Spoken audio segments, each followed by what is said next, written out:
Diversity and equality are two things that have been the fabric of our country. And now more than ever, treating people fairly and equally means more than ever. Today's video, I want to talk a little bit about fair housing and how that is relevant to real estate and how that impacts you as a landlord. So today, both federal and state governments are enforcing fair housing laws so that people can choose housing free from discrimination. In the US, this wasn't always the case. And I want to talk to you today a little bit about the history of fair housing laws, what it means and what was going on before, and why some of the laws were enacted to change things so that people could be treated fairly. And then take a fast forward to today so you can see what's going on right now. So my name is Sue Richie. I am the owner of Richey Property Management. We are a residential property management and real estate brokerage in Northern Virginia. And we deal with fair housing laws all the time.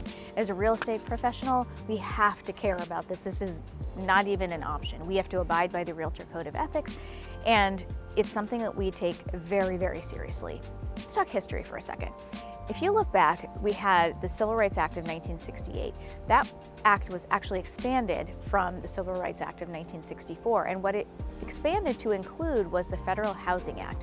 And that Federal Housing Act was what was put in place to prevent discrimination based on some protected classes. And those back then, those original protected classes were race, religion, sex, familial status, and national origin. Those are the original 5, and today there's been a lot more protected classes expanded, but those were the original 5 from that 1968 legislation. So what does this mean in practical terms? So for property owners, it means no discrimination or preferential treatment to tenants or to buyers. So for example, in our company, when we get a tenant's application, we don't ask for any information that could be potentially discriminatory.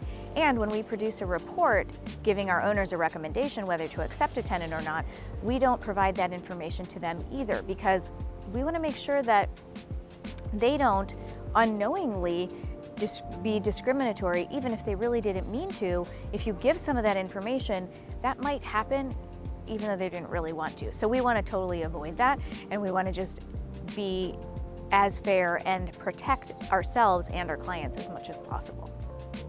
For realtors, this means abiding by the Realtor Code of Ethics, which is a big part of our profession, but it also means no redlining, no steering, no guiding people to certain neighborhoods or preventing people from moving to certain neighborhoods. That's completely against fair housing laws. So have you ever had any issues with fair housing laws? I bet a lot of landlords actually have, and most of the time it's just because you don't know what you shouldn't be doing. And so if you have, we'd love to hear your story and share that in the comments below, because it definitely would help other people in understanding different situations that would come up, and maybe you could help prevent something from happening to somebody else. So let's look at what's going on today. Both federal and state governments are constantly updating fair housing laws to be more reflective of what the current population is today.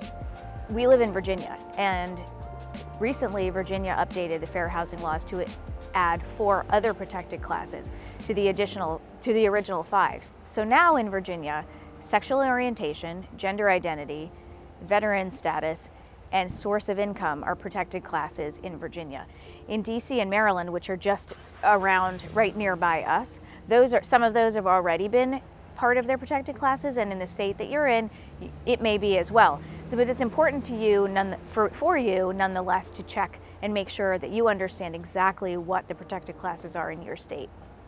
So today, the presidential administration has been going back and forth with HUD and the federal courts to make changes to the Affirmatively Furthering Federal Housing Act, which basically what they're trying to do is lessen the penalties for discrimination that is considered unintentional. So if you accidentally discriminate, not knowingly, they're trying to lessen the penalties. Now, there's a lot of things going back and forth. Not 100% sure where things stand right now. It probably will change, but that's what's happening right now.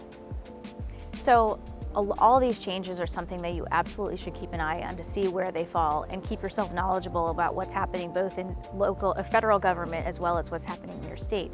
These are really, really important to you, not only as a landlord, but as just a human being.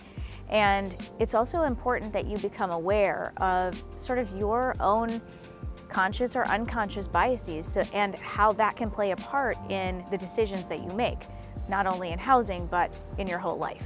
So I hope this video has been helpful in giving you a little bit of background on fair housing, why it was put in place. It seems kind of obvious that it was put in place to help prevent the discrimination, but again, in current times, populations change and rules change, and so as landlords and as real estate professionals, we have to stay on top of these rules, not just to stay out of trouble, but to treat people fairly and just to do the right thing.